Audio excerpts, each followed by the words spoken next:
ҳар сол вақте равзанаи трансфери тобистона фаро мерасад, мухлисон дар дастаи дӯстдоштаи худ бозсозии бузургро интизор мешаванд. Гӯё он даста барои мавсими нав тамоман ҳаятро нав мекарда бошад. Аммо чӣ тавре ки Андрей Аршавин мегӯяд, агар шумо чизеро интизор бошед, ин проблемаи шумо аст. Ин суханҳо дар соли 2021 бештар аз ҳама ба мухлисони Реал мувофиқ аст. Зеро соли гузашта Перес ягон трансфер анҷом надоду ба дили мухлисон умеди калоне бахшид. Гӯё Флорентино маблағ захира карда истодааст ва соли оянда трансфери тобистонаро ба қавле метарконад. Аз оғози трансфери тобистона 51 рӯз сипарӣ шуд, аммо Реал хомӯш аст. Давид Алаба бепул ба даста омад ва ҳатто ин трансфер мухлисонро ҳайрон накард. Зеро бо рафтани Рамос, ки барои мухлисони дастаи шона хело дардовар буд, гузариши ҳимоятгари австриягӣ аз назар дур монд. Чӣ тавре ки аллакай фаҳмидед, дар барномаи имрӯза оиди Реал Мадрид ҳақиқатро гап мезанем ва ҳама хабару овозҳое ки то ба имрӯз баромаданд ҷобаҷо мегузорем, то мухлисон бидонанд ки айни ҳол дар дастаи дӯстдоштаашон чӣ рух дода истодааст ва дар пеш дастаро чӣ интизор аст.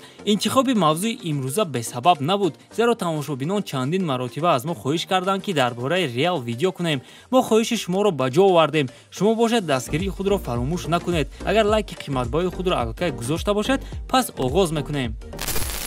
шумо варзишро дӯст медориду мехоҳед ки тамошои рақобатҳову бозиҳоро боз ҳам ҷолибтар кунед? Ин тавр бошад, метавонед аз хизматрасониҳои дӯстони мо аз як икс истифода кунед. Инҷо ба ҳамаи рӯйдодҳои варзишӣ коэффициентҳои баланд ва бонусҳои гуногун пешниҳод карда мешаванд. Агар шумо то он регистратсия накарда бошед, пас баръакс ба шумо хушхабар дорам. Ҳангоми регистратсия агар дар ҷои промокод калимаи ташвифутро истифода кунед, пас ба шумо то 1140 сомонӣ бонус медиҳанд. Имкониятро аз даст надиҳед. Ссилкаи бозӣ дар комментария.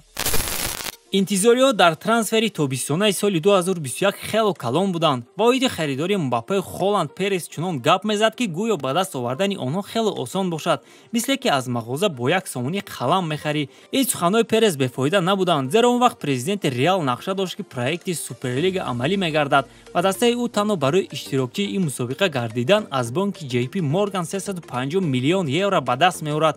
Чӣ тавре ки шумо шоҳиди ҳол будед, Суперлига ҳамагӣ 2 ё 3 рӯз арзи ҳастӣ кард ва ҳамин тавр аз байн рафт. Он вақт хабару овозҳо чунон бисёр буданд ки шояд бештари мухлисони Реал суханони Пересро пас аз барам хӯрдани Суперлига оиди харидории Холланду Мбаппе ва умуман трансферҳои қиматбаҳо дар ягон ҷо нахонданд ва нашуниданд.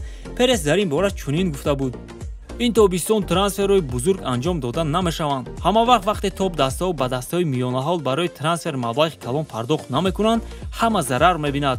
Бе Суперлига амалӣ кардани трансферҳои Мбаппе ва Холланд номумкин аст ва ин на танҳо барои Реал, инчунин барои дигар дастаҳо ҳам.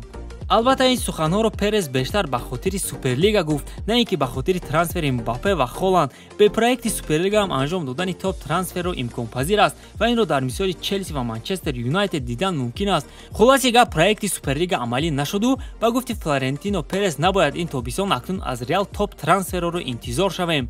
беҳтараш амалӣ шудани кадом як топ трансферро фантазия намекунему худро фиреб намедиҳем. Аммо агар ПСЖ ба фурӯхтани Мбаппе розӣ шавад, пас омадани ӯ ба Реал аз назар дур нест ва барои ин кор Перес метавонад ҳатто қарз гирад. ҷаноби Флорентино ҳатто як имкони хурдакакро дар ин масъала аз даст нахоҳад дод, зеро пас аз он ҳодисаҳое ки 2 соли охир бо даста рух дода истоданд, мадридиҳо бояд статуси худро дар Аврупо барқарор намоянд. Проблемаи Реал дар чист? Пас аз рафтани Криштиану Роналдо ҳама фикр мекунанд ки дастаи шона дигар мисли пештара нест. албатта аз як ҷиҳат ин гап рост аст, аммо аз тарафи дигар набояд фаромӯш кунем ки пеш аз Роналду Реал вуҷуд дошт ва баъди ӯ ҳам аз байн нахоҳад рафт.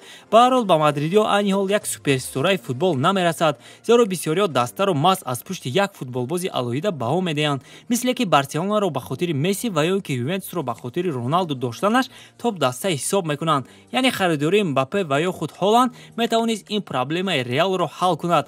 ҳолон ки онҳо дар Реал нестанд ва бо эҳтимоли зиёд ин тобистон ба Мадрид гузариш намекунанд, биёед ба чашми ҳақиқат назар андозем ва ҳайати ҳозираи дастаро аз назар гузаронем. айни ҳол даста иборат аз 34 футболбоз аст, ки рости аз ин байн якчанд нафар метавонанд фурӯхта шаванд, ба иҷора раванд ё ин ки муддати иҷораашон дароз карда шавад. мисол Браҳим Диас боз 2 соли дигар ба Милан рафт.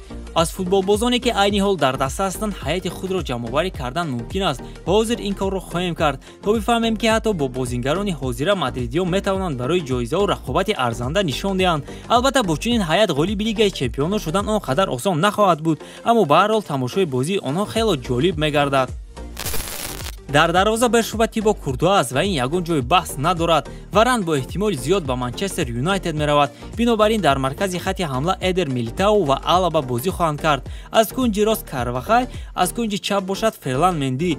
Хатти ҳимояи Реал дар мавсими оянда маҳз ҳамин гуна хоҳад буд. Ана интихоби хатти нимҳимоя бошад хело мушкил аст. Казимиро, Крос, Модрич ин нафароне мебошанд ки аллакай чанд сол дар маркази майдон нафарони асосии Реал ба ҳисоб мераванд. Аммо барои рангоранг кардани бозӣ Анчелоти метавонад Валверде ва Эдегорро фаулона истифода барад. Аз назар дур нест ки яке аз онҳо футболбози ҳайати асосӣ мегардад.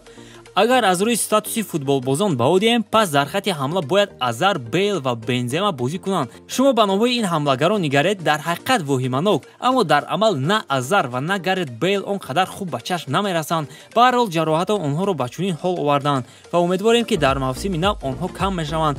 Дар умум чӣ тавре ки пешакӣ гуфта будем, дар Реал ягон тағйироти бузург нест. Бинобар ин боз ба ҳамон хатти ҳамлаи мавсими гузашта такя хоҳем кард. Родриго, Бензема, Винисиус, Асенсио ва агар ёиш дастаро тарк накунад, шояд Анчелоти ба ӯ ҳам имкони бозӣ кардан диҳад. Дар умум чӣ тавре ки пешакӣ гуфта будем, дар Реал ягон тағйироти бузург нест ва ҳатто гуфтан мумкин аст ки ҳеҷ чиз иваз намешавад. Дар чунин лаҳзаҳо танҳо идеяҳои тренерӣ метавонанд натиҷаи дигар диҳанд. Ҳаят қариб иваз нашуд, тренер иваз гардид. Умедворем ки Папа Карло мисли давраи якуми тренерияш дар Реал муваффақ мешавад. Бо ҳамин тамом дӯстон, дар комментария нависед ки бо чунин ҳаят Реалро дар мавсими нав чӣ интизор аст ва оё даста метавонад ки бо ин ҳаят ғолиби ҷоизаҳо шавад. Шумо буд канали Футбародарон то барномаҳои оянда.